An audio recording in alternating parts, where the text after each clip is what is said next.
come back and be refreshed. So, scripture I want us to look on is Luke 18, verse 1. And the title is Men Ought to Pray. Men always ought to pray and not lose heart, or King James, and not faint. When I was looking at this, it's part of tonight's encouragement. I started to look at this, and then I started to look down on my phone. And I'm one of those you always describe as Japanese tourists. I'm always any event, I'm always photographing. So for me to have a quick review of my world, of my year, I just need to look at my camera. And looking at my camera, I was just amazed on all the things that God has done this year. Amen. And when you are an intercessor, and when you're an intercessor doesn't mean those that just come on the Tuesday, but when you're intercessor, is that you're praying for somebody for some things. Whether you're officially part of the group or not, the fact that you are praying for somebody's needs makes you an intercessor. Glory be to God. And when I started to look at some of the pictures, I even forgot it happened this year. I mean, one of the things that really moved me was to see Gloria's wedding. Praise God. I forgot it was this year. Hallelujah. Because so many things happened that it was this year. They're not here now, but I remember the battles, the prayer, as she said at one time, to get her husband, Andrew's here. She said at one time she was tired, because I'm always asking her, how is Andrew? How are things? And she was saying that I'm tired, I want him to be here so he can answer his own questions. Hallelujah. But I remember the battles to even get him here. It came a point when even Ajay, when she was getting discouraged, he said, God will do it his own time. And he himself had to go and say, God, I've spoken on your behalf now. You have to do it. And in a matter of months or weeks, the thing turned around. Hallelujah. To have him here was a miracle in itself. And then in a matter of weeks, he had a job. Amen. Other people are struggling even now to find a good job. He had a job. Hallelujah. In a matter of months, they were planning to get married. And here's my evidence and my camera. There are so many, even the fact that we're here. I see, sometimes you need to go back and to remember what God has answered for you to appreciate the God that we serve. Praise God. Because sometimes he does it and we sort of say, perhaps it would have happened anyway. I just remind you, the 4th of December this year, we were supposed to be out of here. Okay. We were planning to go out, and we had all these various places that we had to go. We were going to catch here or catch there and put our stuff here and all manner of stuff. Partly because the way we were treated. We said enough is enough. And other people, it's good to have counsel, you have different views, etc. But one of the views I was determined was that I was going to be upfront. Because when you're a Christian, there's a thing that I find amongst Christians, that we are Christians until it's to our advantage. And this happens mostly in business. When it is to our advantage, we will take advantage of the person we're doing business with, because we can make more money that way. Or we can take advantage. And I said, no, I am going to be honest, upfront. I can't be meeting with somebody, pretending to be something else, and at the same time acting something differently. So we came, you know the story. We came to the landlord, and the landlord came with their business plan, which meant increased rent and all the rest of it. So we told them. We said, we're leaving. As I've said before, they were visibly shaken. Praise God. And because of that, we are here on better terms. They're even begging us to stay longer on the terms that we have already. Now, some would say we were in a great bargaining power. As I said before, and I will say again, it wasn't our eloquence.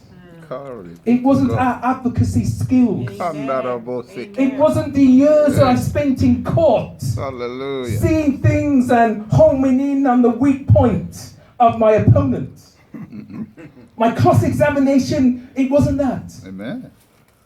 It was simply God. Hallelujah. Simply God. Thank you, God. There are so many things that I look at when I look at this.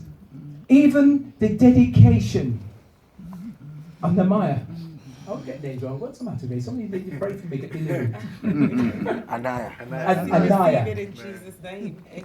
I need deliverance. Because every time I can remember names, it's like singing songs. I can sing every song until I come here. And when it comes to lead, every song goes, hello, hello, hello. Everything's gone. I need deliverance, so help me there. Amen. Anaya. Anaya. God knew when I was praying for her, even if I got the name wrong. To see her dedication, Amen. to see all the different things.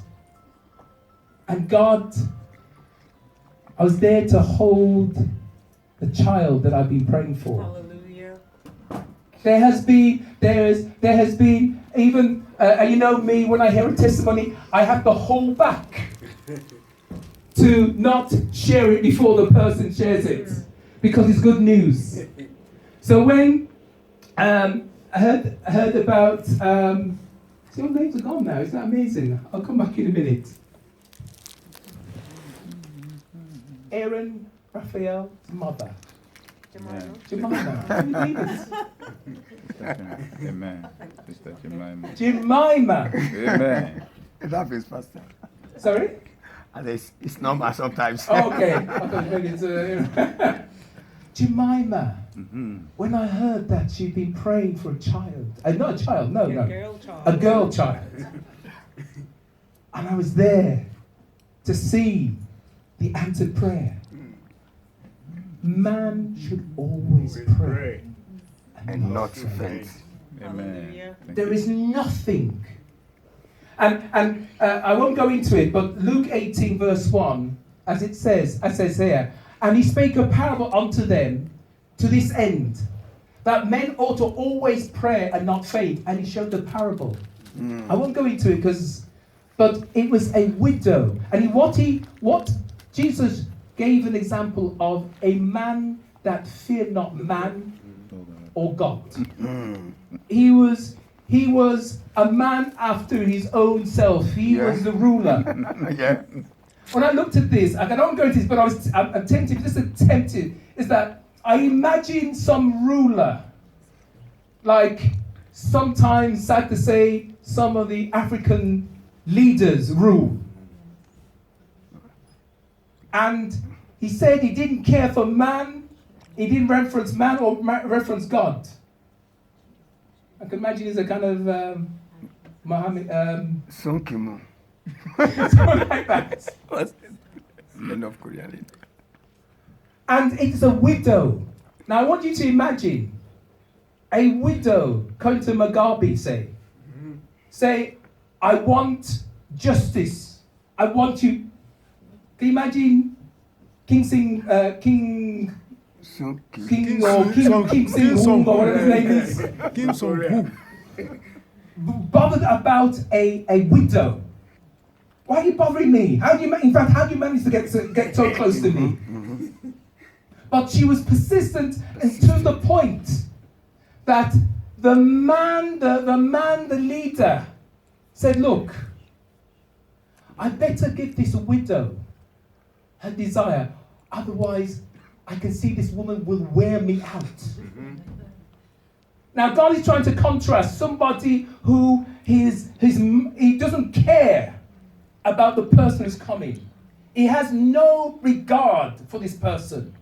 But because of her persistence, he actually says, look, in funny, if you look at the Amplified version, it says that maybe it's a bit strong. It says maybe she'll wear me out, or she'll do something against me. This is a man who has no regard for man, no regard for his citizens, no regard for the widow. But because of her persistence, he gave her request. And he's contrasting that to saying, how much more the God who loves you will not hear your petition. We're going to go into 2018. But I also imagined, what if the widow came with her village? You see, this is one widow against an uncaring king. But what if the widow came with her village to petition her request? I would say that her request would have come quicker. Because the king would have said, my gosh, not only do I have this woman, but she has come with her village. I better answer quickly. Now, why I say that is because when it comes to prayer, you don't have to do it alone. Amen. When you get your village, which is us, you get somebody else who cares for you. You get someone else who is interested in what you're interested. No matter how difficult or how it seems big, when you start to pray, when you start to get people together to pray. As I say, I've got a camera full of answered prayer here. Amen. I can't go into it because I want to be short. But I look at these and I just having to remember. The most recent is Regina. Amen. Praise God. I don't even want to go there because it's too much. But she's been faithful. Oh, glory be to God. She has been faithful. Glory be to God. Hallelujah. Glory. And I don't want to start something controversy here. Can't But have- when a praying person is praying for other people and caring for other people, My God. it is impossible Can't that both. that God will not answer your That's prayer. right. My Amen. God. And whatever route that takes, God will answer that prayer. Amen. If you remain faithful and not faint. That's right. And he spake a parable unto them, to this end, that men ought always to pray and not faint. And that's my message today. Regardless, whatever 2018 is going to bring, if you pray and not faint, and better still, if you pray and bring your village into your petition. As I say, I've got pictures of answered prayer. Thank you, Amen. Jesus. The whole year, as I say, I didn't even know some of this stuff happened in this year. And I'm saying there is nothing impossible for God. Amen. As long as you know that it is something that you desire and it's something that is good. I know that time has a way of making you think maybe it's too late. But ask Regina. Hallelujah. Ask the many people. I mean, I can name names. Ask Frankie and Chrissy. Amen. Ask people who have struggled for years and years and years, and there didn't seem to be any change.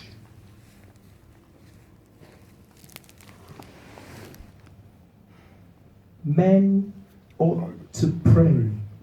Men ought always, that's the word, men ought always to pray and not faint.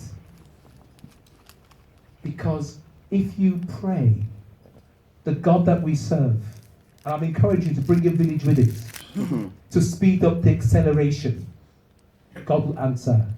I want you to have a look at my camera. This year, it's got dates, it's got things that I forgot, and the things that perhaps I didn't capture, that God has answered. And those of you who are struggling, you haven't seen yet the answer you want in 2017. We are ready to join with you to battle in 2018. So my camera will be full of the celebration, the victory. In Jesus' name. Amen. Amen.